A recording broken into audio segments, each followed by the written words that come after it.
प्रत्येकाच्याच बोलण्याचा मनाला त्रास होतोय. हे सगळं कधी संपणार हेच सुरू आहे ना डोक्यात. आता हे वादळ सुद्धा शमवतो बघ. प्रत्येकाचं बोलणं ऐकून त्यामुळे विचलित होत असशील, तर मार्गक्रमण होणार आहे का?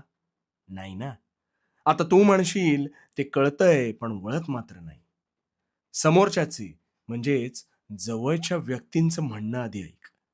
नाही पटलं तर स्वतःची बाजू त्यांना शांतपणे मांडून सांग. त्रागा करून तुला अधिक त्रास होतो. तरीही नाहीच पटलं आणि तुला एखादी गोष्ट सर्व स्तरावर योग्य वाटत असेल, तर त्यानुसार पुढे जा. मग हा असाच का बोलला, हा विचार कधीच करू नकोस. प्रत्येकाची मानसिकता, विचार करण्याची पद्धत ही वेगळीच असते.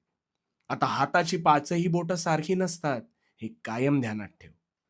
आता एक रामबाण उपाय सांगतो.